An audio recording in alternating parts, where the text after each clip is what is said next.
දැන් අපි බලමු දෙවෙනි කොටස. දෙවෙනි කොටසේ ප්‍රශ්න 5කට පිළිතුරු සපයන්න ඕන.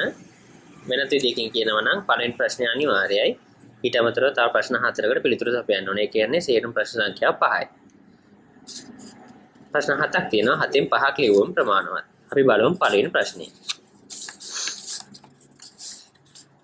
ඉසුරුගේ සුජුකෝණාශ්‍ර ඉඩමේ ප්‍රමාණය පරිමාණ රූපය ABCD ලෙස පාත දක්වා ඇත. ඉසුරු කියලා කෙනෙක්ට ඉඩමක් තියෙනවා. ඉඩම හරියටම සුජුකෝණාශ්‍රයි. සාමාන්‍යයෙන් ඉඩමක් සුජුකෝණාශ්‍ර නම් උගක් වටිනාකම වැඩි. එහෙනම් මේක වටිනාකමින් යුක්ත ඉඩමක්. හරි. ඊට පස්සේ කියනවා පරිමාණ රූපයක හැඩය සෑම විටම සැබෑ රූපයට හැඩයෙන් සමාන වේද? අනිවාර්යෙන්ම ඔව්. හේතුව අපි පරිමාණ රූපයකින් අඳින්නේ සැබෑම රූපයේ කුඩා කරපු රූපයක් විතරයි. එහෙම නැතුව අපිට හැඩයන් වෙනස් කරන්න අයිතියක් නැහැ. පරිමාණ රූප ගැන කතා කරනවා නම් පරිමාණ රූපයකින් බලාපොරොත්තු වෙන්නේ විශාල පරිමාණයක් කුඩාවට අඳින එක. උදාහරණයක් විදිහට ඔයගොල්ලන්ගේ ඉස්කෝලේ පිට්ටනිය කොලයක අඳින්න ඕන නම් ඔයගොල්ලන්ට පිට්ටනියේ සයිස් කොල හොයාගන්න නෑනේ. හැබැයි කොලේ පොඩි පුංචි. හැබැයි ඔයගොල්ලන් ඇඳ ගන්න ඕන පිට්ටනියම. එහෙනම් ඒ ලොකු පිට්ටනියම පොඩියට අඳිනවා යම්කිසි පරිමාණයකට. ලංකා සිතියම ලෝක සිතියම ඔය සේරම පරිමාණ රූප. ලොකු ප්‍රමාණයක දෙයක් පොඩියට අඳිනවා. එහෙනම් හැඩය වෙනස් වෙන්නේ නැහැ. ඊළඟට පරිමාණ රූපය ඇඳ ඇත්තේ සෙන්ටිමීටර 1කින් 10 මීටරයක් නිරූපණය වන පරිමාණයට නම් ඉඩමේ සැබෑ දිග හා පළල සොයන්න. මොකක්ද කියන්නේ? දැන් මේ පරිමාණ රූපයක් ඇඳලා තියෙනවා 4 සෙන්ටිමීටර සහ 5 සෙන්ටිමීටර විදියට. මේගොල්ලන් කියනවා 1 සෙන්ටිමීටරයකින් මීටර 10ක් නිරූපණය වන නම් සැබෑ දිග හා පළල. අහනවා. 1 සෙන්ටිමීටරයකින් මීටර 10 නම් සෙන්ටිමීටර 4කින් කීයද?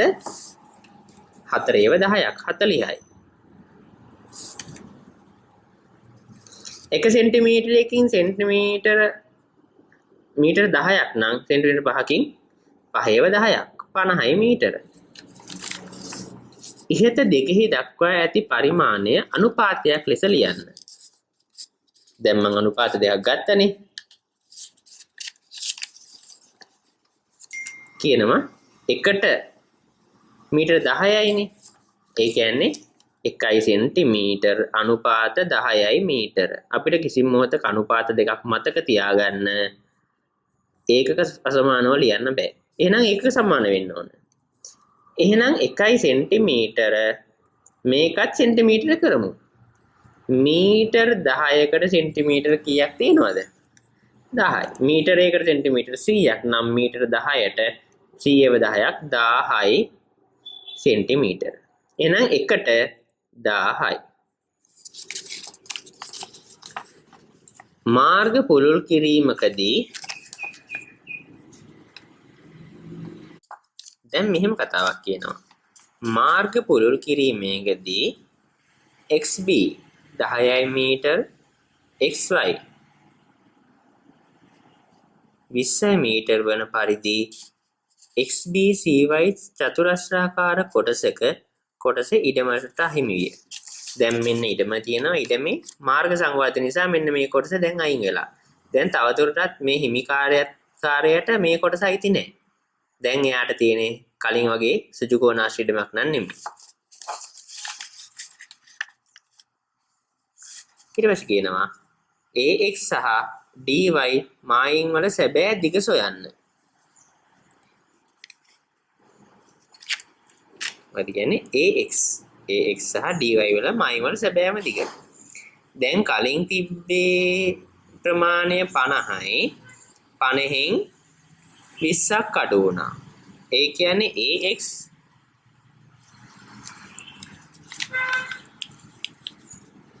සමාන වෙනවා කලින් 50ක් තිබ්බා 10ක් අඩු වුණාම 40යි මීටර. DY කලින් 50ක් තිබ්බා 20ක් අඩු වුණාම 30යි මීටර. ඊට පස්සේ මොකද කියන්නේ? පරිමාණ රූපය ඇසුරින් A සිට y දක්වා ඇති කෙටිම සැබෑ දුර සොයන්න. A සිට y දක්වා දැන් පරිමාණ රූපයක් නම් තියෙන්නේ පරිමාණ රූපයෙන් A සිට y දක්වා තියෙන කෙටිම දුර සොයන්නලු. ඒක හොයන්නේ කොහොමද?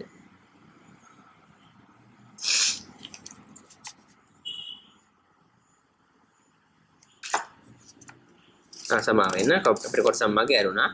ඉතිරි ax dy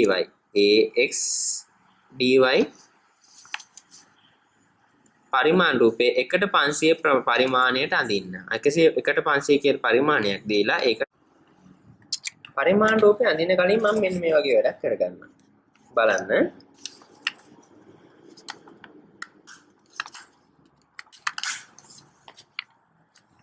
මම පරිමාණ රූපේ ඇත්ත දිගෑන් වලින් නිකන් දාලා සටහනක් ඇඳ ගන්නවා. මේ විදිහේ රූපයක් නේද දැන් අපි අඳින්න ඕන. ඇත්ත දුර මෙතන 40යි. නේද? මේ දුර හොයාගත්තා. මේක a y x මෙතන d y x a dy හොයාගත්ත මෙතන 30යි කියලා ax හොයාගත්ත 40යි කියලා. ඇත්ත දුර මෙතන 40යි මීටර වලින් මීටර 40යි 40යි 30යි. මේක අපි දන්නේ නැහැ තාම.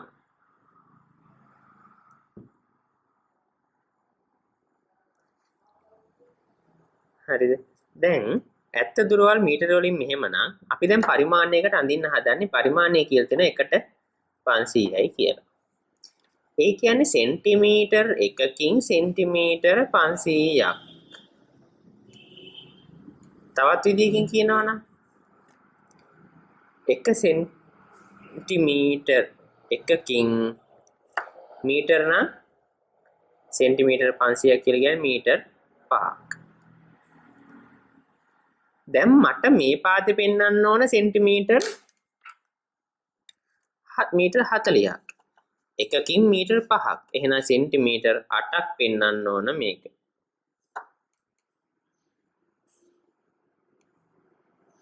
මේ පාදේ 30ක් නේ. එහෙනම් සෙන්ටිමීටර 6ක් පෙන්වන්න ඕන මේ පාදේ. මේ පාදේ 40ක් නේ. 45න් බෙදුවම 8යි සෙන්ටිමීටර පෙන්වන්න ඕන මේ පාදේ. එහෙනම් පාද තුනයන් වල අධ්‍යයන තුන දන්නවා. ඒ අනුව අපි අඳිමු අපේ පරිමාණ රූපේ. මම ගන්නවා අටි රූලක් සහ පැන්සලක්. රූලක් ගත්ත පැන්සලක් ගත්තා. ඉස්සෙල්ලාම මම AD පාදය අඳ ගන්නවා. AD පාදය සෙන්ටිමීටර 8ක් වෙන විදියට. බිංදුවෙන් පටන් ගත්තා 8ක් දක්වා ආවා.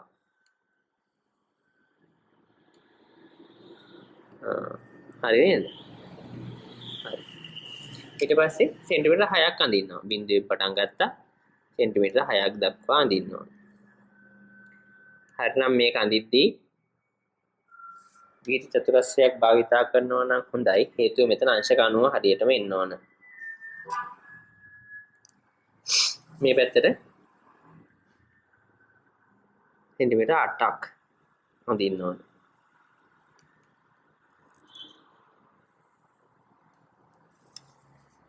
දැන් මම මගේ රූපේ සම්පූර්ණ කරගන්නවා.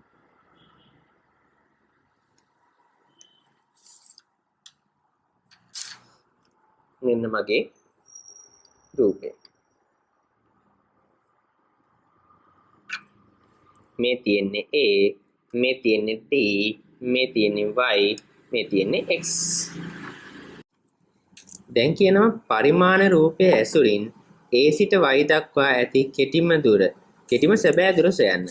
දැන් පරිමාණ රූපය අරන් බලමු A සිට Y ට තියෙන දුර. A තියෙනවා Y තියෙනවා බලමු. A ඉඳලා Y ට සෙන්ටිමීටර 10ක් පෙන්වුම් කරනවා. සෙන්ටිමීටර 10ක් කියලා කියන්නේ සත්‍ය දුරින් නම් කීයද? 1 සෙන්ටිමීටර එකකින් මීටර 5ක් නම් සෙන්ටිමීටර 10කින් 5 ගුණ කිරීම 10 කියන්නේ 50යි මීටර. ඒ කියන්නේ AY සමානයි 50යි මීටර. ඔබ ඇති පරිමාණ රූපයේ D මුල්ලේ සිට දකුණින් අංශක 40ක් නැගෙනහිරට වූ දිශාව E හිසකින් දක්වන්න. ඒ මොකද්ද කියන්නේ? දැන් අපි ඇඳපු රූපයේ D මුල්ල මෙන්න D මුල්ලේ සිට දකුණින් අංශක 40ක් නැගෙනහිරට.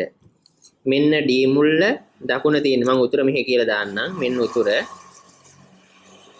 උතුරට තියෙන්නේ. එහෙනම් දකුණ පල්ලෙහාට දකුණින් අංශක 40ක් නැගෙනහිරට. දකුණ 40 නැගෙනහිර තියෙන්නේ මෙහෙට. මෙන්න E හිස අංශක 40ක්. දකුණින් අංශක 40ක් නැගෙනහිර දිශාවට E හිසකින් දක්වන්න. හරි. දෙවනි ගණන කියන පළතුරු කඩේක කතාවක්. පළතුරු අවලෙන් සැලවී සැලකූ කෙසෙල් කැනක සඳුදා උදෑසන විට ඉදුණු ගෙඩි 80ක්ද අමු ගෙඩි 300ක්ද විය. කෙසෙල් කැනේ තිබූ මුළු ගෙඩි ගණන කීයද? යම් කිසි කෙසෙල් කැනක ඉදුණු වේ 80යිලු අමු ඒව 320යිලු. එහෙනම් මුළු ප්‍රමාණය 320 ධන 80 කීයද? 400. ඊට පස්සේ මුළු ගෙඩි වලින් කවර ප්‍රතිශතයක් ඉදුණු ඒවා වීද? මුළු ප්‍රමාණය 400යි කියලා දැන් හොයාගත්තා. 400න් ඉදුණු ඒවා 80යිලුනේ. ප්‍රතිශතයක් නේ අහන්නේ. 100න් ගුණ කරමු. බිංදු දෙකට බිංදු දෙක හොසු නාම 84න් බෙදුවම 20යි. 120ක් තමයි ඉදුණු ඒවල ප්‍රතිශතය තියෙන්නේ. ඉදුණු ගෙඩි වලින් 60ක් සඳුදා දවස තුල ලැබී විය. අඟහරුවාදා උදෑසන විට අමු ගෙඩි වලින් 120ක් ඉදී තිබුණි. දැන් ඉදුණු ගෙඩි හා අමු ගෙඩි අතර අනුපාතය ලියා සරලම ආකාරයෙන් ලියන්න. දැන් මේ මොකද්ද කියන්න හදන්නේ? දැන් කියනවා මෙහෙම කතාවක්. දැන් අර 80න් 60ක් කලවි වෙලා. එහෙනම් ඉදුණු ඒවා තව 20ක් ඉතුරුයි. ඊට අමතරව අඟහරුවාදා උදේ වන විට තව 120ක් ඉදිලා. දැන් අඟහරුවාදා උදේ ඉදිච්ච ප්‍රමාණය කීයද? එහෙමනම් මම දැන් ලියන්නම් ඉදුණු අනුපාත අමු. ඊයේ ඉතුරු වෙච්ච 20යි අද ඉදිච්ච 120යි ඉදුණු සේනම දැන් 140යි. අමු ප්‍රමාණය අමු කලින් තිබ්බේ 320යි 320න් 120ක් මිදුණ කියන්නේ අමු 200යි. දැන් 140ට 200. සරලම ආකාරයෙන් ලියන්නලු. අපි මේක බෙදමු 20න්. 140 20න් බෙදුවම 7යි 220න් බෙදුවම 10යි. 7ට 10 අනුපාතය තමයි සරලම ආකාරය.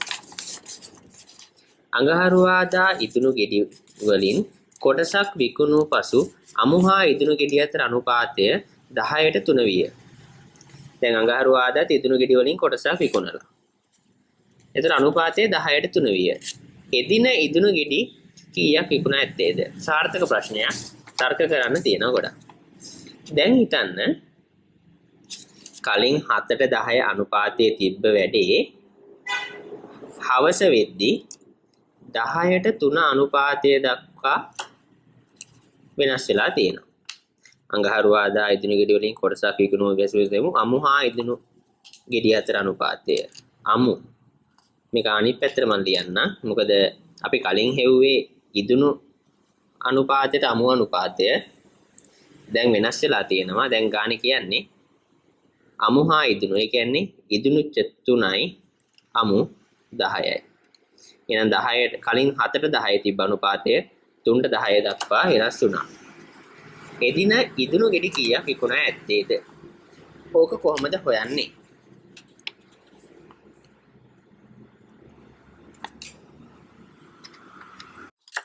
මෙන්න මෙහෙම තර්කයක් තියෙන බලන්න. 3ට 10 අනුපාතයනේ. හිතන්න අමු ගෙඩි වෙනස් වෙලා නැහැ විකුණපු ප්‍රමාණය. අමු ගෙඩි තාමත් සමානයි.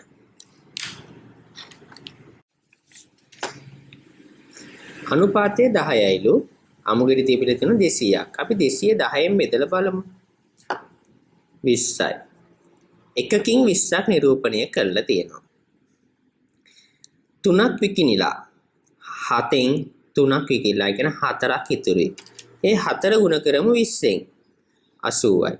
එහෙනම් පුතේ එදා විකිණපු කෙසෙල් ගෙඩි ප්‍රමාණය 80යි.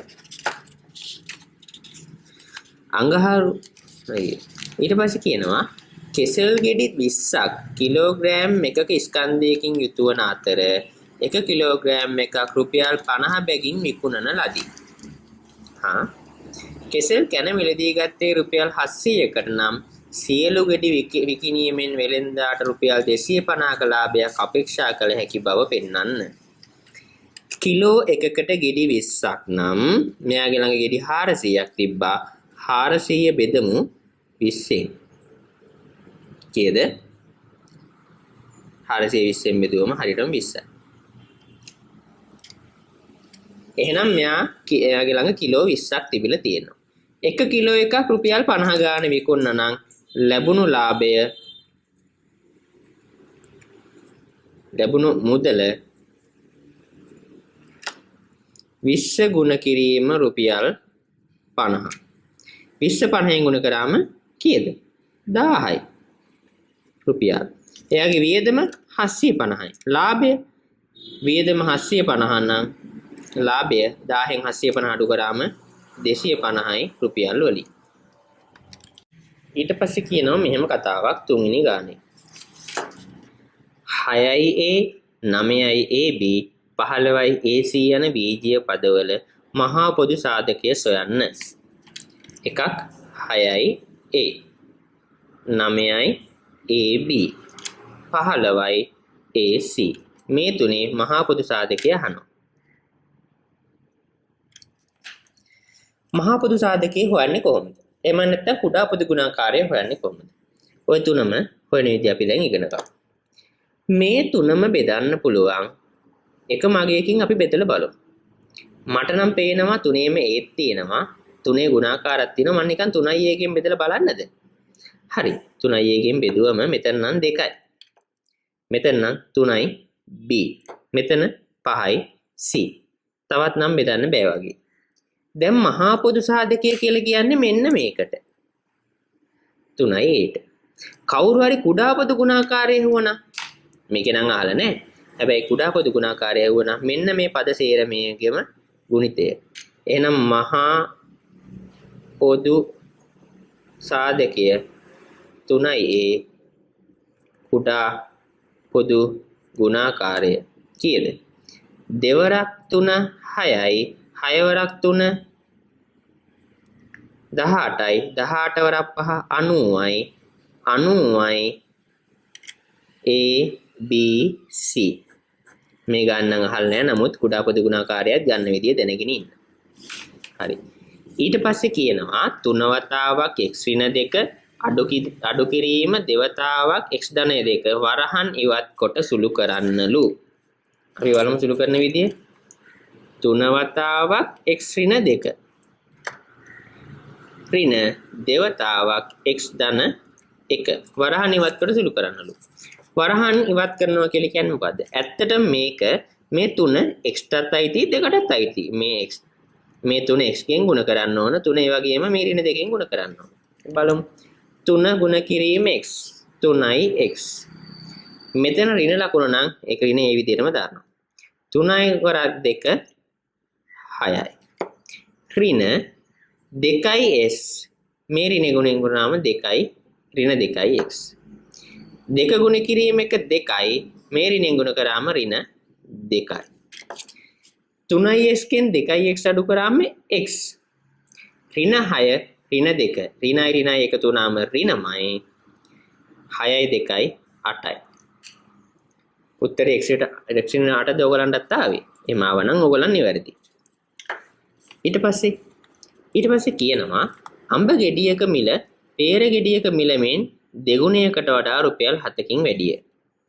එක peer ගෙඩියක මිල x නම් අඹ ගෙඩියක මිල x ඇසුරෙන් දක්වන්න. දැන් අපිට ඕන අඹ ගෙඩියක මිල. peer ගෙඩියක මිල x නම් අඹ ගෙඩියක මිල peer ගෙඩිය මිල දෙගුණයකට. ඒ කියන්නේ 2x ධන 7 දෙගුණයකට වඩා රුපියල් 7කින් වැඩිය. 2x x වගේ දෙගුණයක් ධන 7 සමාන වෙනවා ඔය අඹ ගෙඩියේ මුදල. ඒකකයේ රුපියල් වලින්. අඹ ගෙඩියක මිල රුපියල් 45ක් නම් ඒ කියන්නේ x සමානයි 45ක් නම් peer ගෙඩියක මිල අහනවා. මේ extra 45 දාලා බලමු. දෙවරක් 45 ධන 7. දෙවරක් 45 කියන්නේ 90යි. 90යි 7යි.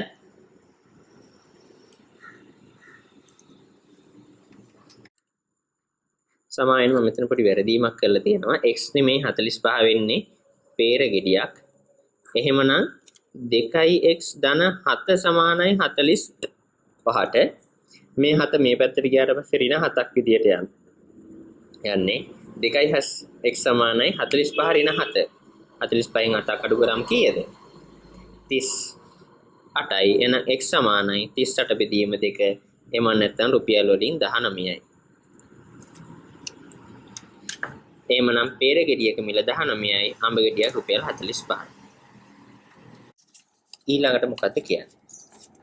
බහුවර්ණ ප්‍රශ්න පත්‍රයක් සඳහා සිසුන් 11 දෙනෙකු ලැබූ ලකුණු සංඛ්‍යා පහත දැක්වේ.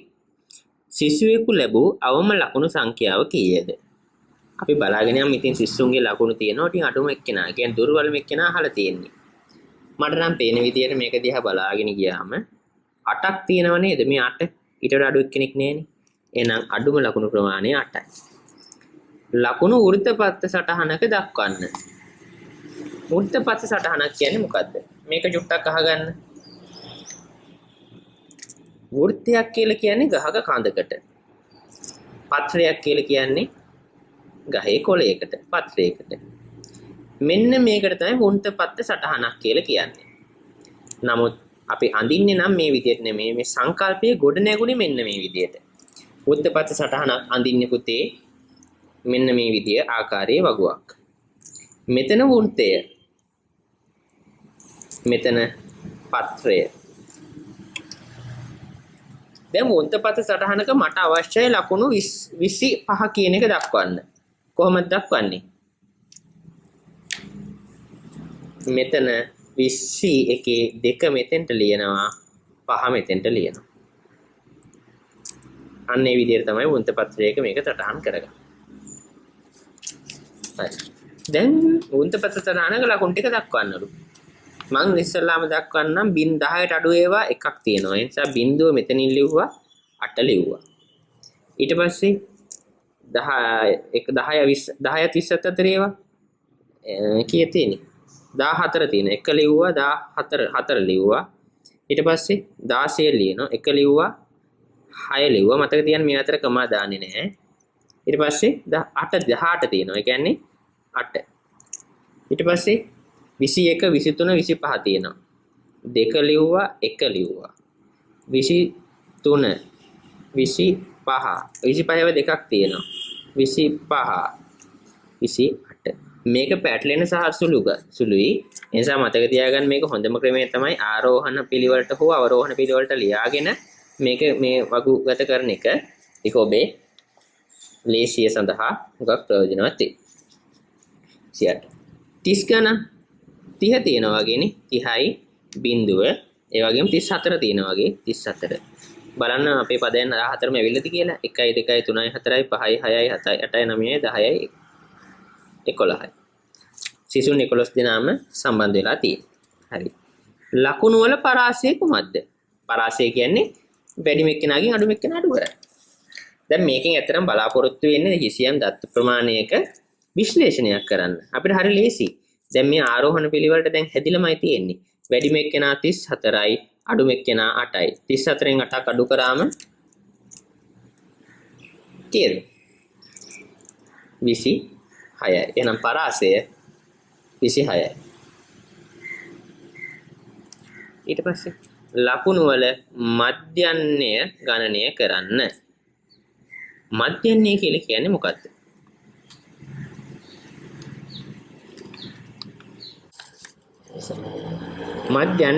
මධ්‍යස්ථය අහලා තියෙනවා මධ්‍යන්‍යයට කලින්. මධ්‍යස්ථය කියලා කියන්නේ මුළුපද සංඛ්‍යාව 11යි නම් 11ට එකක් එකතු කරලා දෙකෙන් බෙදමු. ඒ කියන්නේ 12 බෙදීම කියන්නේ 6 වෙනි පදේ. මධ්‍යස්ථය කියලා කියන්නේ 6 වෙනි පදේ. මධ්‍යස්ථය ගන්න පුළුවන් යම් කිසි සංඛ්‍යාවක් ආරෝහණ හෝ අවරෝහණ පිළිවෙලට හදලා සංඛ්‍යා පේලියක් මැද තියෙන එක හෙව්වම. දැන් මෙතන ආරෝහණ පිළිවෙලට හැදිලම තමයි වෘත්තපත්‍ර සටහනකින් ආවේ. එහෙනම් මැද සංඛ්‍යාව හොයමු. 6 වෙනි පදේ බලමු. 6 වෙනි පදේ කියලා කියන්නේ 1 2 3 4 5 6යි. එහෙනම් 23 තමයි මධ්‍යස්ථය. මධ්‍යන්නේ ඇහුවොත් මධ්‍යන්නේ කියලා කියන්නේ මේ මුළු පද සංඛ්‍යාවෙම එකතුව බෙදෙනවා පද ගණනේ. පද සේරම තියෙනවා 1 2 3 4 5 6 7 8 9 10 11. 11න් බෙදෙනවා මුළු එකතුව 242ක් පුතාලට ඒවි. 242 11න් බෙදුවොත් මධ්‍යන්නේ නම 22ක්. ඊට පස්සේ අහනවා අහඹුලස තෝරාගත් ළමයෙකු මාතයට වැඩි ගණනක් ලකුණු ලැබුව අයෙකු වීමේ සම්භාවිතාව කවරේද? මාතය කියන්නේ මොකද්ද? මාතය කියන්නේ මේ සංඛ්‍යාවලියේ වැඩිම වාර ගණනක් යෙදී තියෙන සංඛ්‍යාව. වැඩිම වාර ගණනක් තියෙන්නේ මොකද්ද? ආමෙන් 25 25. එක ළඟ තියෙන සංඛ්‍යා දෙකක්. ලේසියෙන් බලා ගන්න පුළුවන් මුද්ද සටහනක එක ළඟ තියෙන සංඛ්‍යා දෙකක් තමයි වැඩිම සංඛ්‍යාවක් ඇවිත් තියෙන්නේ. මොකද 25 ආයි නැවත 25. ඊට වැඩි ලකුණු ගත් සංඛ්‍යා කී දෙනෙක් ඉන්නවද? 1යි 2යි 3යි. මුළු පද සංඛ්‍යාව 11යි. මුළු සංඛ්‍යාව 11යි. 11න් 3ක් මාත්‍රයට වැඩිපුර අරගෙන සම්භාවිතාව 11න් 3යි. පස්වෙනි කොටස ඝනාකාර ටැංකියක ඇතුළත පතුල රූපයේ දක්වා ඇත. ටැංකියක ඇතුලේ පතුල මේ තියෙනවා. එක පැත්තක් මීටර් 5න් 2යි. අනිත් එක මීටර් 3න් 1යි. එහි දිග පළලට වඩා කොපමණ ප්‍රමාණයක් වැඩිද? එහෙනම් අපි දිග පළලෙන් අඩු කරලා බලමු. 5 5න් 2 අඩු කිරීම 3 3න් 1. මේක එකපාරට කෙනෙක්ට අඩු කරන්න අමාරු වෙන්න පුළුවන්. එහෙමනම් අපි මේක ලේසි කරගමු. 5 වරක් 5 25යි 25යි 2යි 27යි යට 5යි. අඩු කිරීම 3 වරක් 3 9යි 9යි 1යි 10යි බෙදීම 3යි. දැන් මේක අඩු කරගමු. කලින්ට වඩා නම් ලේසියිනේ මේක. දැන් මේකේ කුඩා පොදු ගුණාකාරය ගමු යටට. පුතාලා මේක 5ත් 3ත් කුඩා පොදු ගුණාකාර අපි ගන්න විදිය කියලා දීලා තියෙනවා. ඒ විදියට ගත්තම මෙතෙන්ට ඒවි 5 වරක් 3 15ක් කියලා. 15ට 5 ඒවා 3යි 3 වරක් 27 කියලා කියන්නේ 81යි. අඩු කරමු 15ට 3 ඒවා 5යි 5 වරක් 10 50යි. 81කින් 50ක් අඩු වුණාම කීයද? එනවා 31ක්. 31 බෙදීම 15. මේක කලින් වගේ ලස්සන කරලා ලියමු. මේක අෂ්ටාංගික ස්වරූපයක්නේ. ලවය වැඩිනේ හරයට වඩා. එහෙනම් ඔළුවේ මත තියන් ඔළුව මත තියන් ඉන්න බර ප්‍රමාණය වැඩි. බර චුට්ටක් අඩු කරගමු. අඩු කරන විදිහ තමයි 31 15න් බෙදුවම 2ක් වෙනවා. යට 15මයි ඉතුරුයි 1ක්. 2යි 15න් 1යි. පතුලේ වර්ගඵලය කොහොමද? දැන් වර්ගඵලය අහනවා. අපි දැන් හදාගත්ත වර්ගඵලය කියලා කියන්නේ දිග ගුණ කිරීම පළල. දිග හොයාගත්ත 27 ගුණ කිරීම 5 කියලා. පළල හොයාගත්ත 10 ගුණ කිරීම 3 කියලා. දැන් විසඳලා බලමු. උඩයි යටයි හරය ලවය කපන්න පුළුවන්. මේක 3න් කැපුවොත් 3න් 1යි. මේක 3න් කැපුවොත් 9යි. 5න් කැපුවොත් 1යි. 5න් කැපුවොත් 1යි. එහෙනම් නම්බරක් 2 18යි. 18යි ඒකකය මීටර් වර්ගඵලයක් නිසා. ටැංකියේ උස 2 මීටර් නම් ධාරිතාව අහනවා. දැන් වර්ගඵලයේ උසෙන් ගුණ කරාම ධාරිතාව එහෙම නැත්නම් පරිමාව වෙනවා. උස 2යි නම් ධාරිතාව 18 ගුණ කිරීම 2. කීයද? 18 වරක් 2 36යි. මීටර් ඝනය පරිමාවක් එහෙම නැත්නම් ධාරිතාවක් එන්නේ ඝන මීටර් වලින්. ලීටර් වලින් නම් අහන්නේ ඝන මීටර් එකක් ලීටර් 1000යි.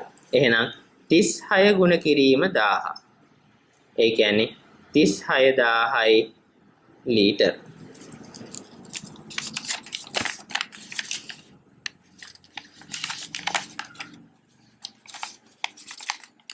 ඊට පස්සේ 43.2 බෙදීම 1.2 සුළු කර අගය සොයන්න.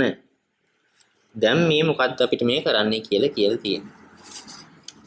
බලන්න මම මෙතන හදන්න 43.2 බෙදීම 1.2 දශම තිතක් උඩක් තියෙනවා යටක් තියෙනවා. අපි දෙකේම දශම තිත පන්න ගමු. මෙතනින් එකක් පැන්නනවා නම් ඔටෝම හරේත් පැන්නනවා. ඒක ලවයේ පැන්නනවා නම් හරේත් පැන්නනවා. ඒ කියන්නේ 432 බෙදීම 12. දැන් කැපෙන පද කපලා බලමු.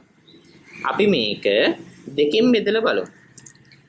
12 දෙකෙන් බෙදුවම 6යි 432 දෙකෙන් බෙදුවම 216යි. දැන් නැවත මේක 6ෙන් බෙදුවමු. 216 6ෙන් බෙදුවම එනවා 36ක්. 6 වෙනි ප්‍රශ්නේ. 6 වෙනි ප්‍රශ්නේ තියෙන්නේ මෙන්න මේ වගේ කතාවක්. අරය 4 සෙන්ටිමීටර්ද කේන්ද්‍රය ඕද වූ වෘත්තයක් ඇඳ එහි AOB විස්කම්භයක් අඳින. දැන් නිර්මාණයක් අපෙන් බලාපොරොත්තු වෙලා තියෙනවා.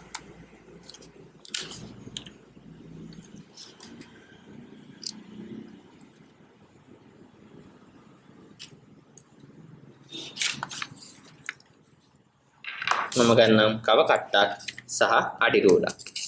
අපිට කියනවා අරය 4 සෙන්ටිමීටර් වෙච්ච කේන්ද්‍රය වෙත වෘත්තයක් අඳින්න කියලා. අරය 4 සෙන්ටිමීටර් නම් කව කටු වේතුඩට සෙන්ටිමීටර් 4ක් ප්‍රමාණයක් මම ගන්නවා. කව කටු වේතුඩ බිඳුව ළඟට තියලා පැන්සල් වේතුඩ 4 ළඟට තිබ්බම මේ ඉන්නේ මොකද්ද? හරියටම අරය 4ක් වෙච්ච වෘත්තයක් තමයි මේ නිර්මාණය කරන්න හදන්නේ. හරි. දැන් අඳිමු වෘත්තය.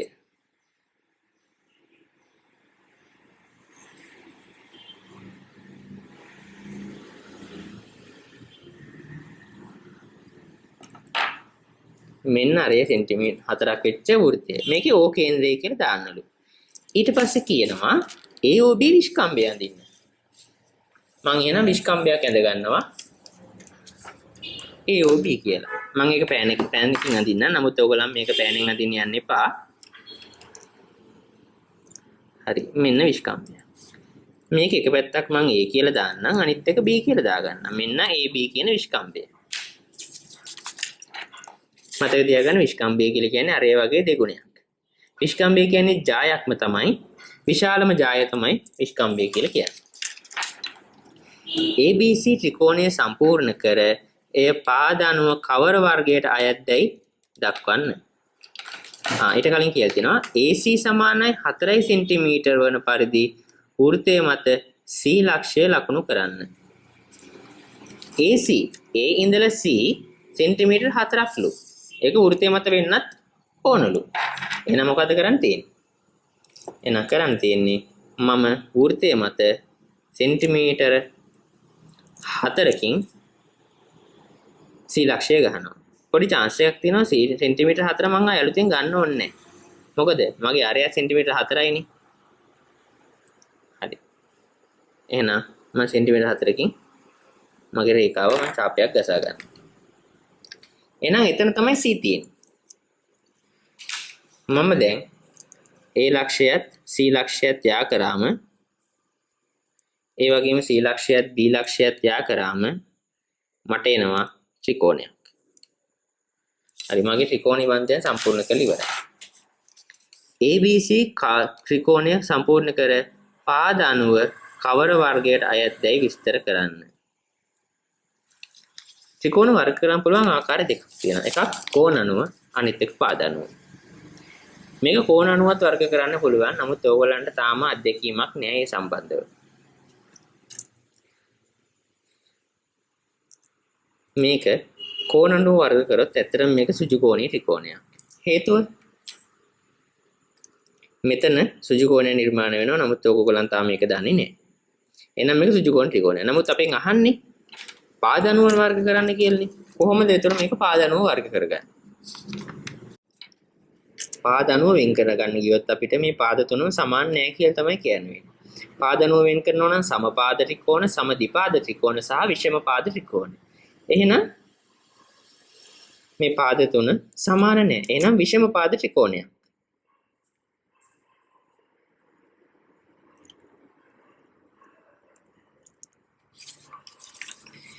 ඊට පස්සේ රූපයේ දක්නට ඇති සුළු උත ඛණ්ඩයක් අඳුරු කර දක්වන්න. ජායක් මගින් හැදෙන ඡාපය ඛණ්ඩයක් කියලා කියනවා. ජායක් සහ ඡාපයක් ඉති කරාම ඛණ්ඩයක් කියලා කියනවා.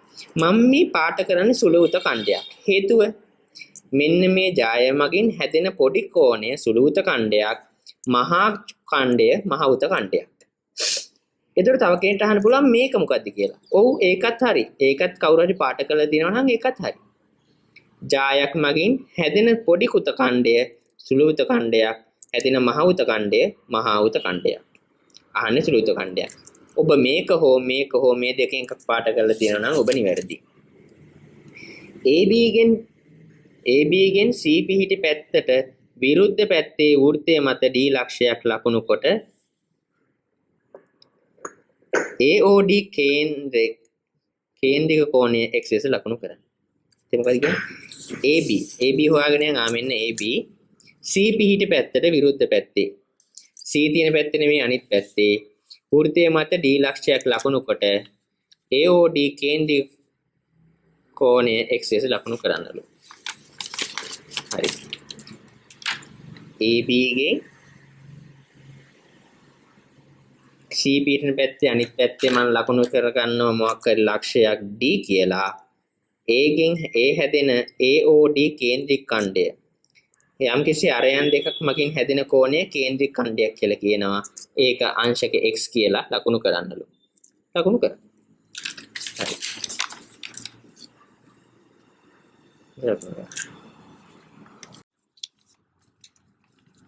හත්වෙනි ප්‍රශ්නේ කියනවා සුදුසු ඛණ්ඩාංක තලයක් මත පහත ලක්ෂ ලකුණු කොට අනුපිළිවෙලින් යා කරන්න. ඔන්න ලක්ෂ ටිකක් දීලා තියෙනවා. අපි දැන් ඛණ්ඩාංක තලය ඇඳගමු. එහෙනම් ඔන්න මම ඛණ්ඩාංක තලය ඇඳලා ඉවරයි. දැන් ලක්ෂ ටිකක් තියෙනවා ලකුණු කරන්න. ලක්ෂ ලකුණු කරද්දී මතක තියාගන්න තියෙන ප්‍රධානම කාරණය තමයි මෙන්න මේ වගේ වරහණක් තියෙනවා මෙතන කමාවක් තියෙනවා මේ බලන්න. මේක ලක්ෂ ලියද්දී සම්ප්‍රදාය වරහණක් සහ කමාවක් තියෙන එක. ඉස්සෙල්ලාම ලියන්නේ x අක්ෂය, පස්සේ ලියන්නේ y අක්ෂය. මතක තියාගන්න ඉස්සෙල්ලාම ලියන්නේ x අක්ෂය, පස්සේ ලියන්නේ y අක්ෂය. එහෙමනම් x අක්ෂය 2යි y අක්ෂය 4යි. x අක්ෂය 2යි y අක්ෂය 4යි. ලකුණු කරා. 4යි 2යි. x අක්ෂය 2යි y අක්ෂය 2යි. ලකුණු කරා. 7යි 1යි. x අක්ෂය 7යි y අක්ෂය 1යි. ලකුණු කරා. 4යි බිඳුවයි. x අක්ෂය 4යි y අක්ෂය බිඳුවයි. ලකුණු කරා. x අක්ෂය 2යි y අක්ෂය ඍණ 2යි. x අක්ෂය 2යි y අක්ෂය ඍණ 2යි. ලකුණු කරා. බිඳුවයි බිඳුවයි. ඒ කියන්නේ හරියට මෙතන බිඳුවයි බිඳුව.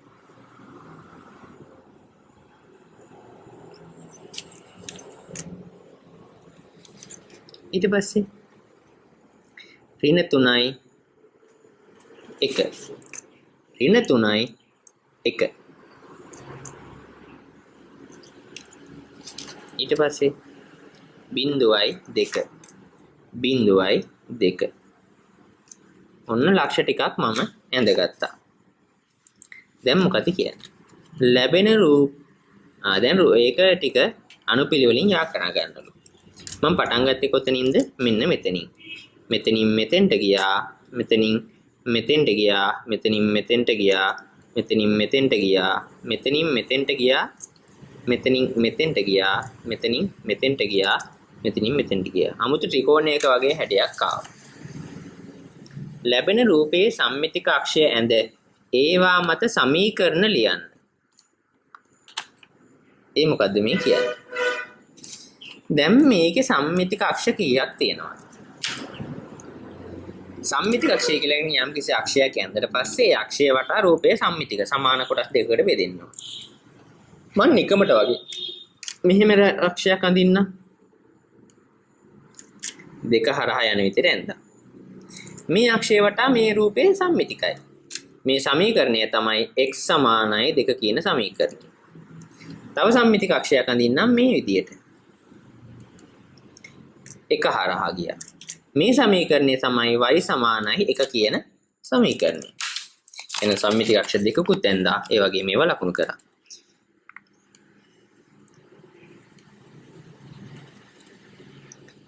ඊට පස්සේ කියනවා එම රූපයේ භ්‍රමක සමමිති ගණය කීයද? භ්‍රමක සමමිති ගණය.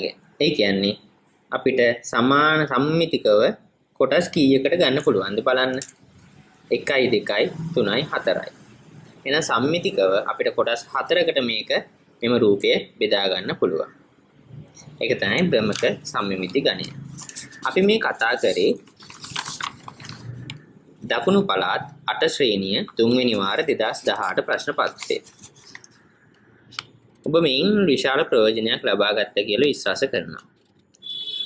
බලන්න මීට අමතරව ඔබ වැඩි දුර අධ්‍යයනය සිදු කරනවා නම් බස්නාහිර පළාත් සහ වයඹ වගේ තවත් පළාත් විශ්ලේෂණය කරලා බලන්න. එහෙම පළාත් විශ්ලේෂණය කරාට පස්සේ ඔයගොල්ලන්ට පේරෙවි යම්කිසි සම්බන්ධතාවයක් තියෙනවා. ඒ සම්බන්ධතාවය තුළින් ඔයගොල්ලන්ට හරියටම ප්‍රශ්න පත්‍රය ගැන අවබෝධයක් ගන්න පුළුවන්. යම් වෙනස්කම් තියෙනවා. වෙනස්කම් තුළින් ප්‍රශ්න පත්‍රවල පරාසය ඔයගොල්ලන්ට හිතා ගන්න පුළුවන්. ඒක හුඟක් ප්‍රයෝජනවත් වෙයි කියලා අපි විශ්වාස කරනවා. ඒ නිසා ඊළඟ ප්‍රශ්න පත්‍රات එක්කත් අපිත් එක්ක සම්බන්ධ වෙන්න අපි දැනට නවතිනවා. බොහොම ස්තුතියි.